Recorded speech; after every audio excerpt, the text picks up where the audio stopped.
हरे कृष्ण। जय जय महाप्रभु, जय नीते, जय गौर।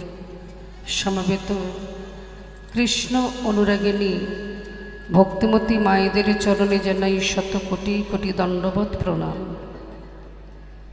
समस्त साधुगुरु वैष्णवेर चरणधूलि माथाय रेखे गुरुर चरण आश्रय करी राधा गोविंदेर जुगल चरणे शत कोटि कोटि प्रणाम जानिए शुरू हो एत सुंदर महती हरिबासरे मधुमयी गौर कथा, कृष्ण कथा, भागवत कथा। हरे कृष्ण। गेन उठছে তো, যেটা गेन উঠছে সেটা কমাও। हरे कृष्ण। जय नीते, जय गौर। कमा कमा। हरे कृष्ण। जय राधे, जय जय महाप्रभु। समस्त साधुगुरु वैष्णवेर चरणधूलि माथाय रेखे आजकेर एत सुंदर नवद्वीप धामे आमरा सबाई एकत्रित हयेछि हरि कथा आस्वादन करब बोले।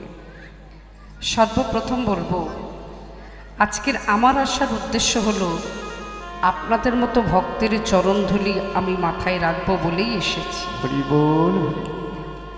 आमी कृष्ण कथा बोलबो सेई धृष्टता आमार आजो हयनि। जिनी बलबार मालिक एकजन कृष्णस्तु स्वयं भगवान, जिनी सृष्टि स्थिति लय प्रलयर मालिक ईश्वर परमा कृष्ण सच्चिदानंद विग्रह अनादिर आदि गोविंद सर्वकारण कारणा।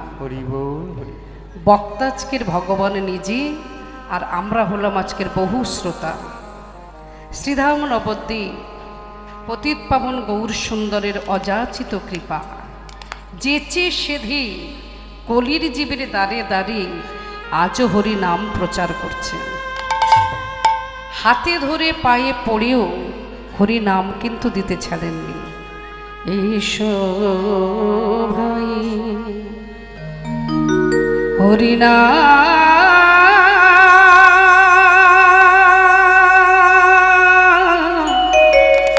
नामे गा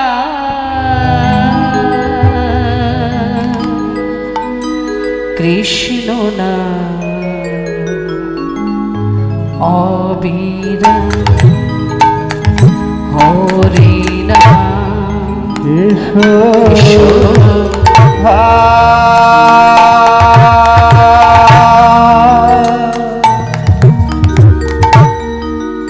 हरि नाम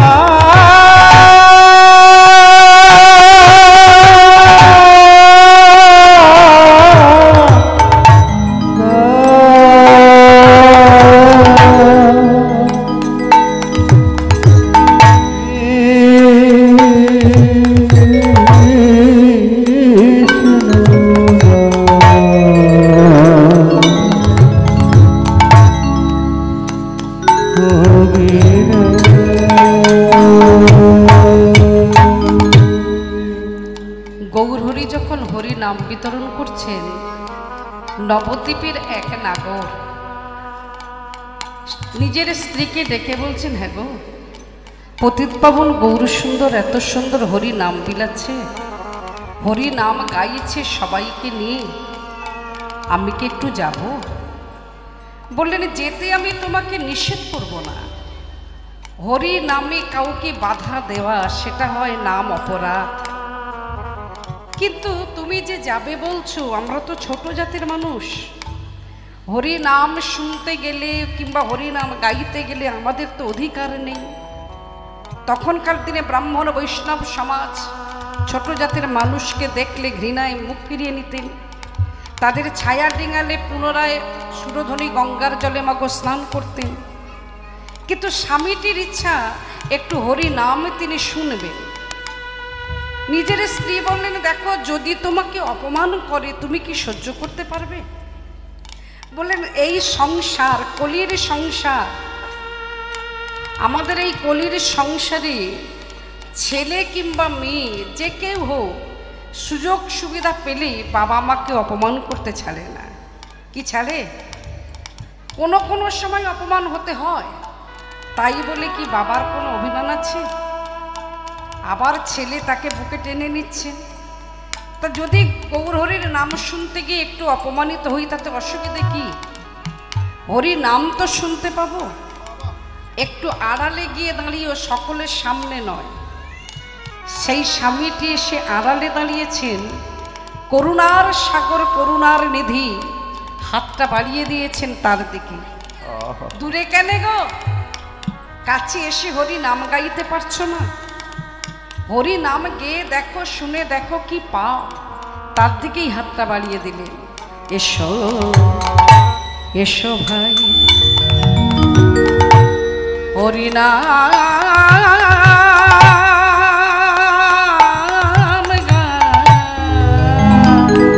কৃষ্ণ নাম অবিরাম। এসো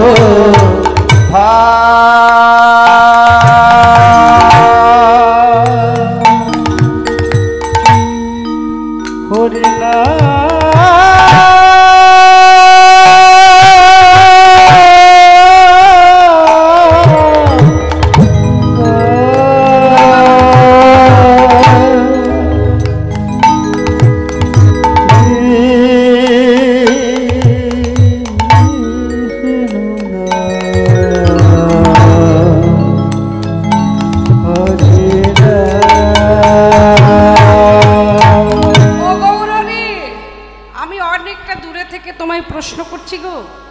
যেহেতু ভিড়, আমি তোমার কাছে যেতে পারছি না, এখান থেকে প্রশ্ন করছি, এই হরি নাম গাইলে কি হয়? হরি নাম যে তুমি শুনতে বলছো, গাইতে বলছো, হরি নাম শুনলে কি হয়, গাইলেই বা কি হয়? বললেন শোনাতেও যা কাজ, গাওয়াতেও তাই কাজ। প্রত্যেকটি মানব দেহের তিনটে জ্বালামাগো আছে বাবা, আদি দৈবিক, আধ্যাত্মিক, আদি ভৌতিক। এই তিনটে জ্বালা যদি নিবারণ করতে হয় তাহলে হরি নাম তোমাকে গাইতে হবেই। বরফের মধ্যেও রাখলে জুড়াবে না, ঠান্ডা ঘরে রাখলেও সে জ্বালা জুড়াবে না। তাই বলছেন হে অত কলির জীব, দূরে যাবে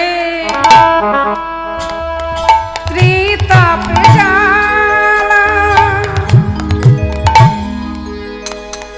তোমরা লাহাগা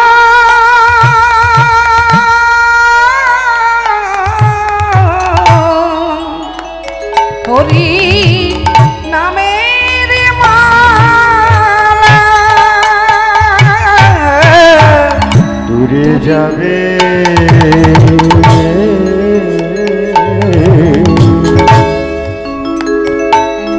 তবে জ্বালা,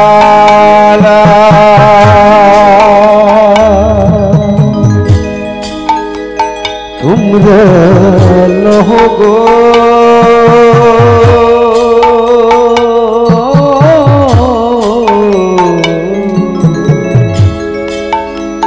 এই হরি নামের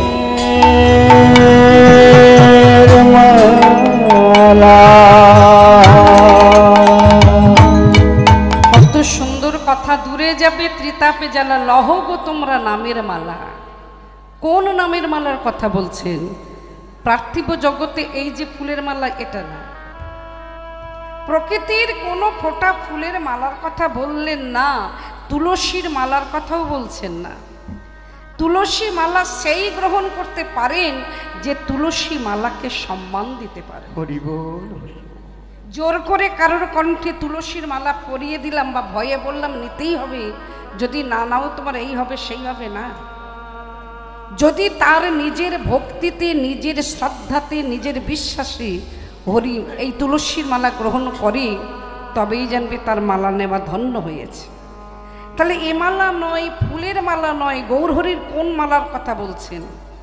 যে নামের মালাটা তিনি এনেছেন এই কলিযুগে, সবাইকে নিয়েই তিনি গাইছেন হরে কৃষ্ণ হরে কৃষ্ণ কৃষ্ণ কৃষ্ণ হরে হরে, হরে রাম হরে রাম রাম রাম হরে হরে, হরে কৃষ্ণ কৃষ্ণ কৃষ্ণ হরে হরে হরে রাম হরে রাম রাম রাম হরে হরে। শুধু কি আজকের এই নবদ্বীপে গৌরহরি একা আছেন? আপনারা কি নেই? এত সুন্দর ভক্তমণ্ডলী আছেন, তাহলে আজকে জোরে জোরে তালি দিয়ে কি আমরা সবাই গাইতে পারবো না? জোরে জোরে লজ্জা ঘৃণা ভয় তিন থাকতে নয়, আগে দাও পরে পাও। যদি হও তুমি আমার তবে হব আমি তোমার, যে আমারে না চাই আমি তারে না চাই। তাহলে আজকের যদি তার হতে হয় জোরে জোরে তালি দিতেই হবে সবাইকে। বিশ্বের সম্পদ তারক ব্রহ্ম নাম, বিশ্বের সম্রাট কৃষ্ণ ভগবান। তাহলে সেটাই যদি হয় জোরে জোরে সবাই মিলে গাইব। এই যে সম্পদ এর কোনো অংশীদার ভাগিদার নাই, এ যার যার তার তার। জায়গা জমি বিষয় সম্পত্তি অর্থের অংশীদার আছে, ভাগিদার আছে, কেবল বিশ্বের সম্পদের ভাগিদার নেই এই হরি নামের। এ যার যার তার তার। তাহলে সবাই মিলে জোরে জোরে তালি দেব আর গাইব উচ্চৈস্বরে হরে কৃষ্ণ হরে, জোরে জোরে কৃষ্ণ, আরো জোরে হরে হরে হরে রাম হরে রাম রাম রাম হরে হরে, সবাই বলুন হরে কৃষ্ণ হরে কৃষ্ণ কৃষ্ণ হরে ছোট করো হরে, বাহ হরে, এই তো রাম হরে। এখানে লজ্জা নয় গোমা, এখানে তাল মান ছন্দ সুর লয় বজায় রেখে গাইতে হবে তা কিন্তু নয়। আমাদের করতে হয়, কারণ মৃদঙ্গ সঙ্গে আছে, নিতেই হবে তালটাকে। তাহলে আপনারা যেভাবেই হোক জোরে জোরে গাইবেন, দেখবেন কি নামের মধ্যে আনন্দ। আর এটাই হচ্ছে কৃষ্ণ ভজনের শ্রেষ্ঠ জায়গা। ঘরে মন্দিরে গেলে পরে দেখবেন ছেলে ডাকবে, মেয়ে ডাকবে, নাতি ডাকবে, নাতনি ডাকবে। এখানে কিন্তু কেউ কারো ডাকাডাকি নয়। যে শুনবে না সে ধীরে ধীরে উঠবে, যে শুনবে সে তাকে বসে থাকতে দাও। নামে কোনো কিন্তু বিরক্তি করা যাবে না কাউকে, সেটা চরম অপরাধ। কীর্তনের রসভঙ্গ হওয়াটা কখনোই সম্ভব নয়, উচিত নয়। এই কলিযুগে যে দুর্দিনে আমরা বাস করছি, এখনো পর্যন্ত হরিনাম আছে, দমও আছে। হরিনাম বন্ধ হবে, দমও সবার বন্ধ হয়ে যাবে। জোরে জোরে হরে কৃষ্ণ হরে কৃষ্ণ, বাহ কৃষ্ণ, আহা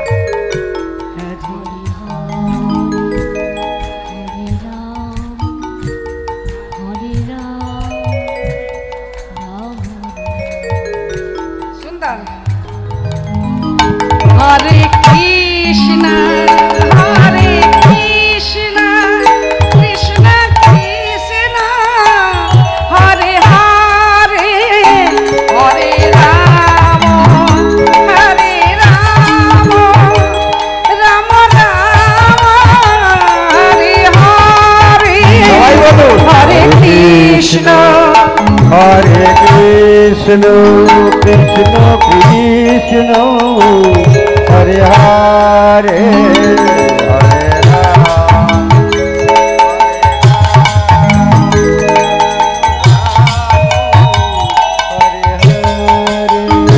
হরে কৃষ্ণ হরে কৃষ্ণ কৃষ্ণ কৃষ্ণ হরে হরে হরে রাম হরে রাম রাম রাম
হরে হরে কৃষ্ণ কৃষ্ণ কৃষ্ণ কৃষ্ণ হরে হরে হরে রাম রাম রাম হরে হরে হরে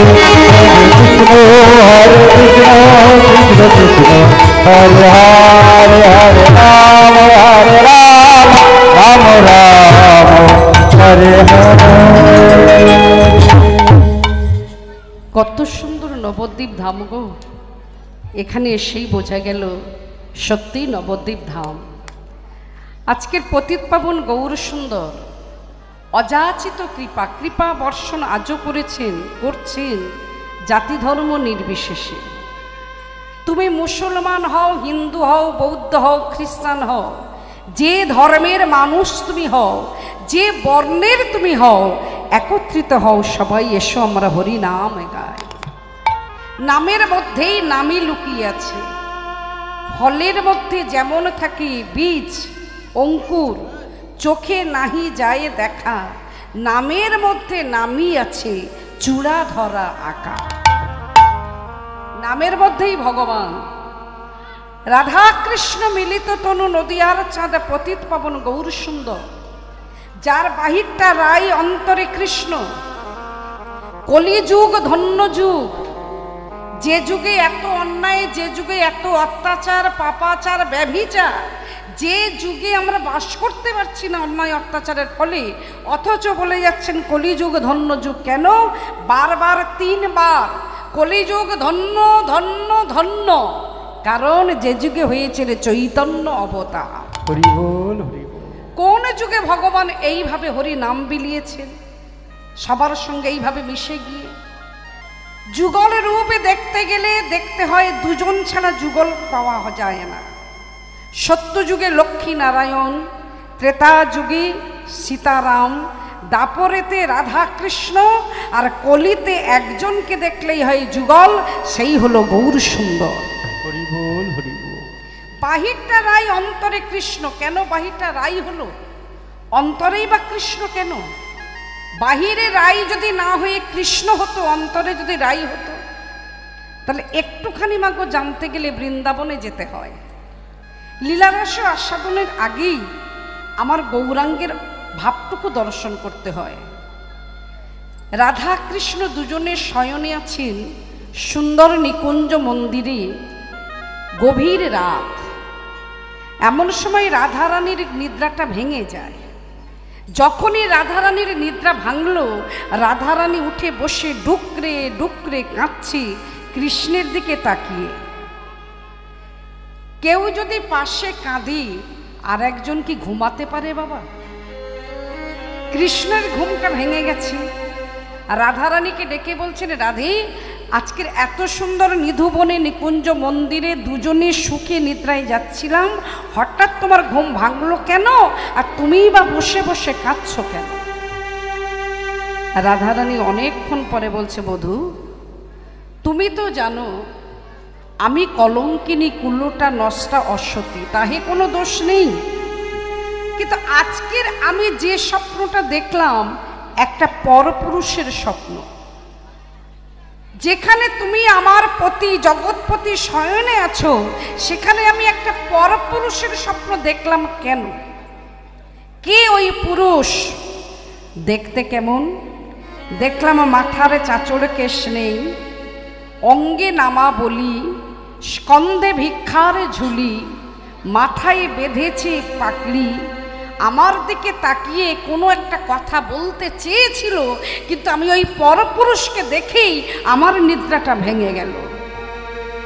আমার শুধু জানতে ইচ্ছা করে, বধূ, কেন আমি ওই স্বপ্ন দেখলাম? তুমি তো জানো আমার ইহকাল আমার পরকালে দেহ মন প্রাণ আদি যৌবন যা কিছু আমি হা গোবিন্দ বলে আমি তোমার চরণে সবই নিবেদন করেছি। তাহলে কেন আমি পরপুরুষকে দেখলাম? কে ওই পুরুষ? কৃষ্ণ হাসলেন, বলছেন, রাধে, যাকে দেখে তুমি কাঁদলে এতক্ষণ, ও পরপুরুষ নয়, আমি হলাম সেই পুরুষ। যেই বলেছেন আমি সেই পুরুষ, সঙ্গে সঙ্গে বললেন, তাহলে তোমার চাচড়ে কেশ কোথায়? কৃষ্ণবর্ণ রূপ কোথায়? তোমার মাথায় নামা বলি, স্কন্ধে ভিক্ষার ঝুলি, এইগুলো তুমি বাঁধলে কেন? আর এই রূপেই বা দাঁড়িয়েছ কেন? গৌর রূপে দাঁড়িয়েছ তুমি। রাধে, যে রূপে আমি তোমাকে আজকের দর্শনে দিয়েছি, এই রূপ দেখবে কলির জগৎবাসী। আগত কলি যুগে আমি যাব নবদ্বীপের মাঝে, জগন্নাথ মিশ্রের ঘরে জন্ম লভিব।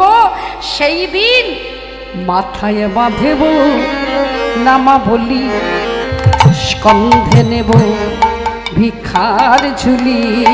মাথায় বাঁধব এই নামা বলি, স্কন্ধে নেব ভিক্ষার ঝুলি। মাথায় বাঁধেব নামা বলি, স্কন্ধে নেব ভিক্ষার ঝুলি। মাথায় বাঁধব নামা বলি, স্কন্ধে নেব ভিক্ষার ঝুলি। জয় রাধে শ্রী রাধে বলে বেড়াইব আমি।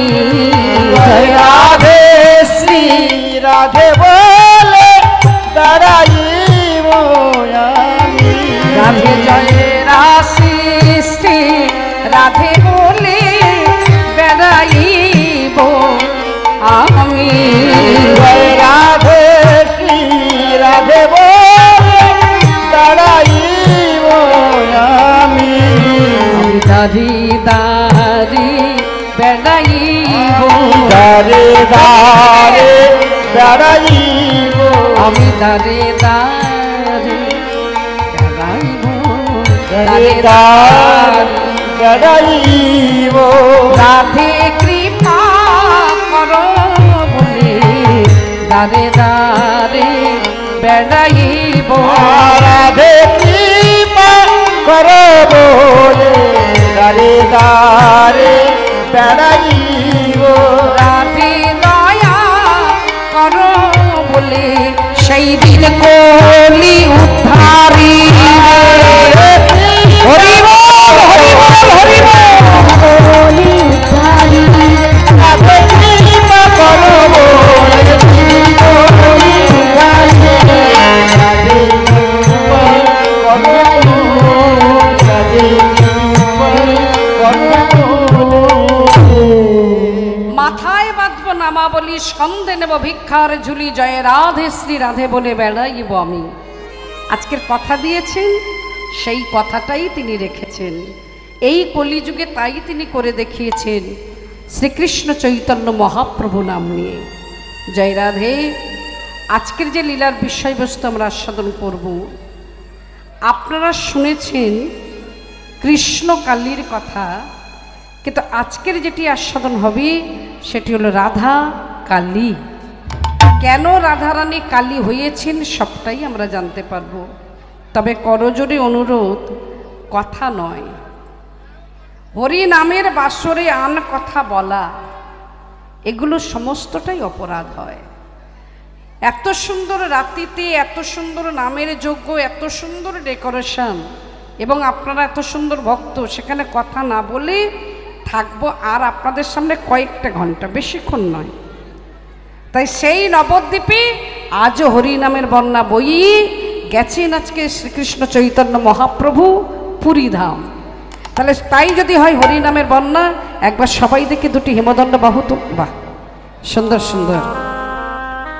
হরি বল রে বল রে হরি বল রে, হরি বল রে বল রে হরি বল রে, হরি বল রে বল রে হরি বল রে, হরি বল রে বল রে হরি বল রে, হরি বল রে বল রে হরি বল রে, হরি বল রে বল রে হরি বল রে,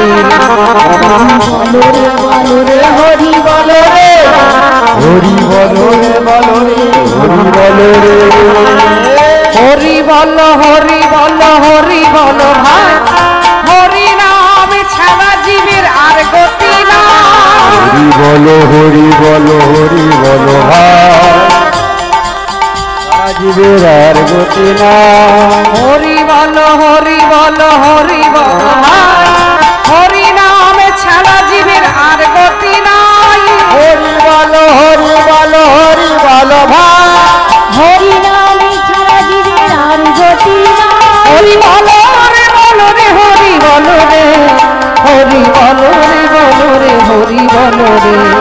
হরি বলো রে বলো রে হরি বলো রে হরি বলো রে বলো রে হরি বলো রে হরি বলো রে বলো রে হরি বলো রে হরি বলো রে বলো রে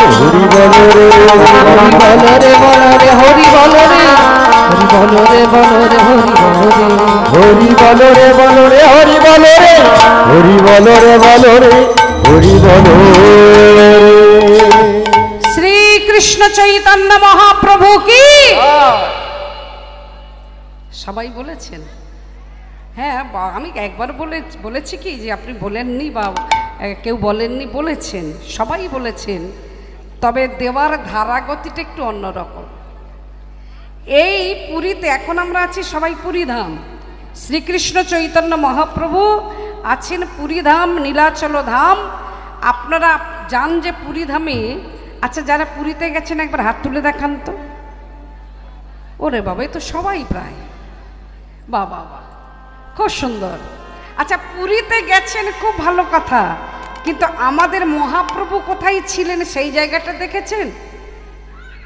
জগন্নাথ সুভদ্রা বলরামকে দর্শন করবার জন্য যান আর সমুদ্রের শোভা দেখবেন বলে, তারপরে আনুষঙ্গিক অন্যান্য জায়গায়, উদ্দেশ্য পুরীধাম। মহাপ্রভু যে জায়গাটা ছিলেন সেই জায়গাটার নাম হচ্ছে গম্ভীরা মন্দির। ছোট্ট ঘর, আজানুলম্বিত বাহ, আজানুলম্বিত ভুজ। মহাপ্রভু যখন শয়ন করতেন অর্ধেকটা ঘরে আর অর্ধেকটা বাইরে দেহ পড়ে থাকত। তাহলে ঘরটা কত বড় ছিল? একেবারে ছোট। যারা দর্শন করতে যাবেন, এইবার পুরীতে যাবেন, তারা গম্ভীরা মন্দিরটাকে দর্শন করে আসবেন, ধন্য হবে আমাদের জীবন। কারণ কলির প্রেমের ঠাকুর ওই গম্ভীরা মন্দিরেই থাকতেন। তাহলে আজকে দেওয়া ধারাটা কেমন? কেউ দিলেন জোরে জোরে জয়, আর কেউ দিলেন ধীরে ধীরে জয়, আর কেউ দিলেন মনে মনে। ওইভাবে নয়, যা দিতে হয় উচ্চৈস্বরে দিতে হয়। শ্রীকৃষ্ণ চৈতন্য মহাপ্রভু কি, শ্রীকৃষ্ণ চৈতন্য মহাপ্রভু কি। এই তো কত সুন্দর পুরীধাম, যেখানে ভগবান সেখানে আমরা। আজকের এই পুরীধামে গম্ভীরা মন্দিরে মহাপ্রভু বসে বসে কাঁদছেন কেন? তার একটাই কথা, আমার কৃষ্ণ এনে দাও। নিজে বলছেন আর কাঁদছেন, জীবকে শিক্ষা দিলেন, নিজ আচরি ধর্ম জীবের শিখায়। আমি যদি হা কৃষ্ণ বলে না কাঁদি, জগৎবাসী কেউ কাঁদবে না। হরি বল হরি বল। হরি নামের বাসরে বিপদে পড়লে তখন মন্দিরে গিয়ে কপাল ঠুকবো, কোনো দুর্ঘটনা ঘটলে তখন কাঁদবো, ছেলে বৌমা আঘাত দিয়ে কথা বললে তখন কাঁদবো, হা কৃষ্ণ বলে আমরা কাঁদবো না। যাদের জন্য আমি কাঁদছি তারাই আমার কেউ নয়। আজকের যে লীলাটি শুনবেন বা শুনছেন, রাধারানী এত সুন্দর কথাগুলো বলে গেছেন জগৎবাসীকে, যে কথাগুলো মনে রাখলে পরে আমাদের দুঃখটা আসবে না অন্তরে। কাদের জন্য কাঁদবো? আমার ছেলের জন্য? যে ছেলে আমাকে হাত ধরে ঘরের বাইরে বার করে দেবে, যে ছেলে আমাকে বৃদ্ধাশ্রমে পাঠিয়ে দেবে, যে ছেলে আমাকে আলাদা করে দেবে, তাদের জন্য না। ওদের সঙ্গে সম্পর্ক আমার এই ভবে এসে, ওদেরকে পেয়েছি এখানে, আর জন্ম জন্মান্তরে যার সঙ্গে সম্পর্ক সেই আমার ভগবান। তার জন্য একটুখানি চোখের জল হরিবাসরে দিতেই হয়, না কাটলে তার করুণা হয় না। ভগবানের কাছে দুটো বস্তু আমরা দিতে পারি, সেটা হলো ভক্তি, চোখের জল। তাহলে আজকের কৃষ্ণ কৃষ্ণ বলে কাঁদছেন মহাপ্রভু, দেখে বলছেন মহাজন পদকর্তা বাসুদেব ঘোষ,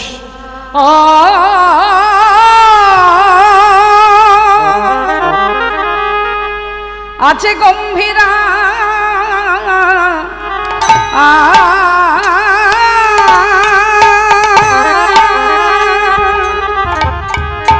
যেয়ে দেখো গম্ভীরা মন্দিরে গড়া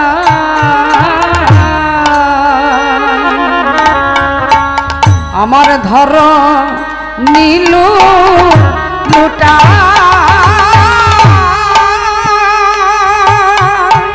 গম্ভীর মন্দিরে গম্ভীর মন্দিরে গুরু কেমন ধরো নীলু আহা কথা কৃষ্ণ আমার প্রাণে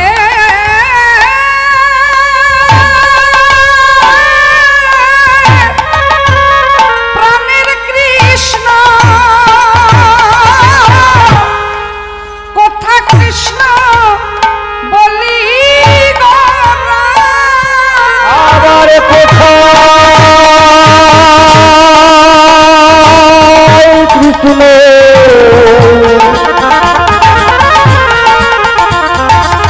সচির নন্দন বলে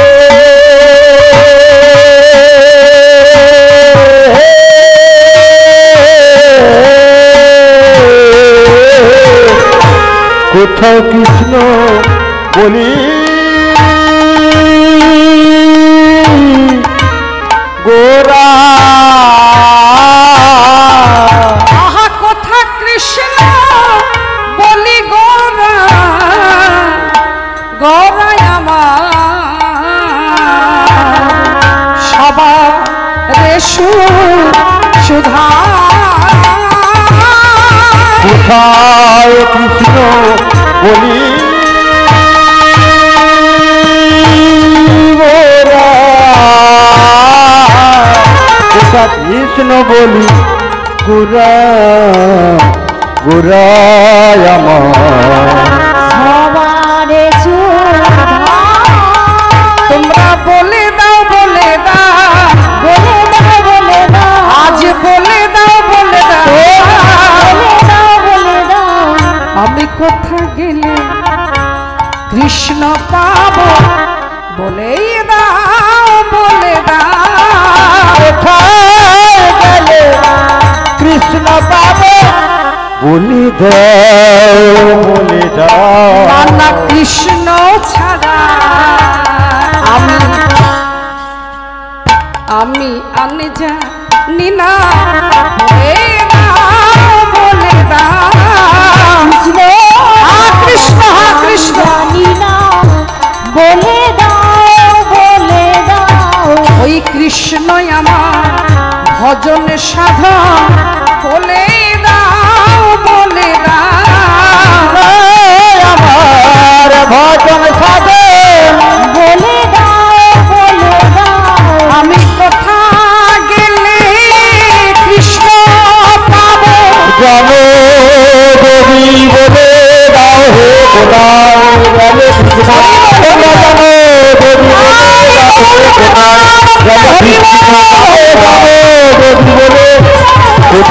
গেলে কৃষ্ণ পাবে জানো দেবী বলে দাও বলে দাও বলে দাও কোথায় কৃষ্ণ বলি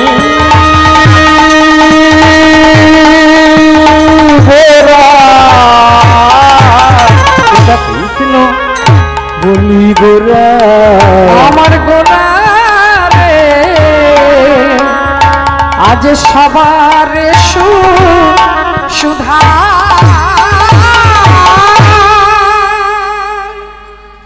ওহি নীলাচলবাসী আমার কৃষ্ণকে এনে দাও। সমস্ত ভক্তবৃন্দ বলে উঠলেন গৌরহরি তুমি যে কৃষ্ণ কৃষ্ণ বলে সবার কাছে ছুটে যাচ্ছ কৃষ্ণকে এনে দাও, তুমি তো নিজেই কৃষ্ণ, ব্রজের ব্রজেন্দ্র নন্দন কৃষ্ণ কানাইয়া তুমি। আজকের আমরা তোমাকে বলি কৃষ্ণ, তুমি বলছো কৃষ্ণ এনে দাও। মহাপ্রভু আর একটা মুহূর্ত দেরি করলেন না। কোথায় যাবেন? এই গম্ভীরা মন্দিরে ছেড়ে সমুদ্রের তীরে। আচ্ছা, পুরীর সমুদ্রের তীরে লক্ষ লক্ষ ভক্তের ভিড় হয়, তাই না? কেন বলুন তো? যদি সমুদ্রের ঢেউ না থাকতো তাহলে কিন্তু পুরীতে অত ভিড় হতো না। যেমন দীঘাতে মানুষ বেড়াতে যায়, পর্যটকেরা যে যায়, দীঘাতে কি আছে এমন, কিন্তু কেন যায়? ওই যে ঢেউ, সেই ঢেউটাকে উপভোগ করবে বলে। কেউ ডাঙা থেকে, কেউ জলে নেমে, যে যেভাবে উপভোগ করতে পারে। মহাপ্রভু চিন্তা করলেন, এই যে সমুদ্রের তীরে হাজার হাজার ভক্তবৃন্দ আসে, আপনাদের এই জায়গাটার নাম কি? খেয়াদহ, বাজবরণতলা। হ্যাঁ, তো আজকের কিন্তু এই বাজবরণতলা এই মুহূর্তে এখনো নেই। যেখানে ভগবান আছেন সেখানে বৃন্দাবন ধাম হয়, গুপ্ত বৃন্দাবন। এখন কিন্তু আছি সবাই পুরীতে। ভগবান যেখানে থাকবেন আমরা সেখানেই আজকে যাব। এই পুরীতে, অর্থাৎ এখানকার ভক্তবৃন্দ ছাড়া বহিরাগত ভক্তবৃন্দ কি আসেননি? এসেছেন। তাহলে এমনও ভক্ত আসলেও আজকের এখানেও আসতে পারে যে বলতে পারে কৃষ্ণ কোথায় আছে।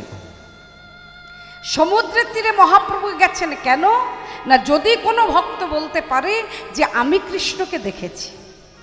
গম্ভীরা মন্দির ত্যাজি গোরা সমুদ্র আড়ে ধায়, যারে দেখেন তারে সুধায় গোরা নটরায়। যখন সমুদ্রের তীরে এলেন, দেখলেন লক্ষ লক্ষ ভক্তের মধ্যে এক ভক্তকে লক্ষ্য করেছেন। সে কে পরের কথা, তার কাজটা কি ছিল? সমুদ্রের জলের দিকে তাকিয়ে আছে আর হাতে তালি দিচ্ছে। কেউ জলে নামছে, কেউ জলে দেখছে, কেউ তীরে দাঁড়িয়ে সমুদ্রের ঢেউ দেখছে, আবার কোনো এক ভক্ত হাততালি দিচ্ছে। শুধু হাততালি নয়, ওই যে সমুদ্রটা কার সঙ্গে তুলনা করেছেন? প্রেম সিন্ধু গোরা রায় নিতাই তরঙ্গতায়। সমুদ্র যদি আমার গৌর হরি হয়, ওই ঢেউটাই হলো আমার নিতাই চাঁদ। হরি বল, হরি বল। সেই ভক্তটি তাকিয়ে অনাবির আনন্দে সে যেন কি খুঁজে পেয়েছে জলের মধ্যে। হরে কৃষ্ণ হরে কৃষ্ণ, কৃষ্ণ কৃষ্ণ হরে হরে, হরে রাম হরে রাম, রাম রাম হরে হরে, হরে কৃষ্ণ হরে কৃষ্ণ, কৃষ্ণ কৃষ্ণ হরে হরে, হরে রাম হরে রাম, রাম রাম হরে হরে, হরে কৃষ্ণ হরে কৃষ্ণ,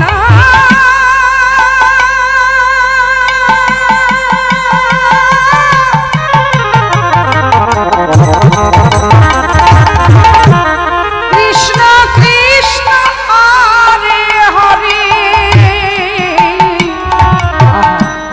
হরে রাম হরে রাম, রাম রাম হরে হরে, হরে কৃষ্ণ হরে কৃষ্ণ কৃষ্ণ কৃষ্ণ হরে হরে, হরে রাম হরে রাম, রাম রাম হরে হরে, হরে কৃষ্ণ হরে কৃষ্ণ, কৃষ্ণ কৃষ্ণ হরে হরে, হরে রাম হরে রাম, রাম রাম হরে হরে। তাহলে লক্ষ লক্ষ ভক্তের মাঝখান থেকে তাকেই কিন্তু গৌরহরি বেছে নিয়েছেন। একেবারে কোনো কথা মাগো না জানিয়ে বাবা পিছন থেকে গিয়ে তাকে একেবারে জড়িয়ে ধরেছেন। দেখেছো নাকি, দেখেছো নাকি, তুমি দেখেছো নাকি, তুমি দেখেছো নাকি, যেই বলেছেন দেখেছো নাকি, ভক্তটি তো এতক্ষণ সমুদ্রের জলের দিকে তাকিয়েছিলেন। কেউ পিছন থেকে জড়িয়ে ধরে জিজ্ঞাসা করছেন দেখেছো নাকি, সঙ্গে সঙ্গে পিছনটি ফিরে বলে তুমি শ্রীকৃষ্ণ চৈতন্য মহাপ্রভু। আহা, কি সৌভাগ্য মা! পুরীতে এসেছি জগন্নাথ সুভদ্রা বলরামকে দর্শন করতে, আর এসে দেখলাম সচল জগন্নাথ নিমাই। দাঁড়াও প্রভু, তোমার প্রশ্নের উত্তর আমি পরে দেব, আগে একটু প্রণাম করি।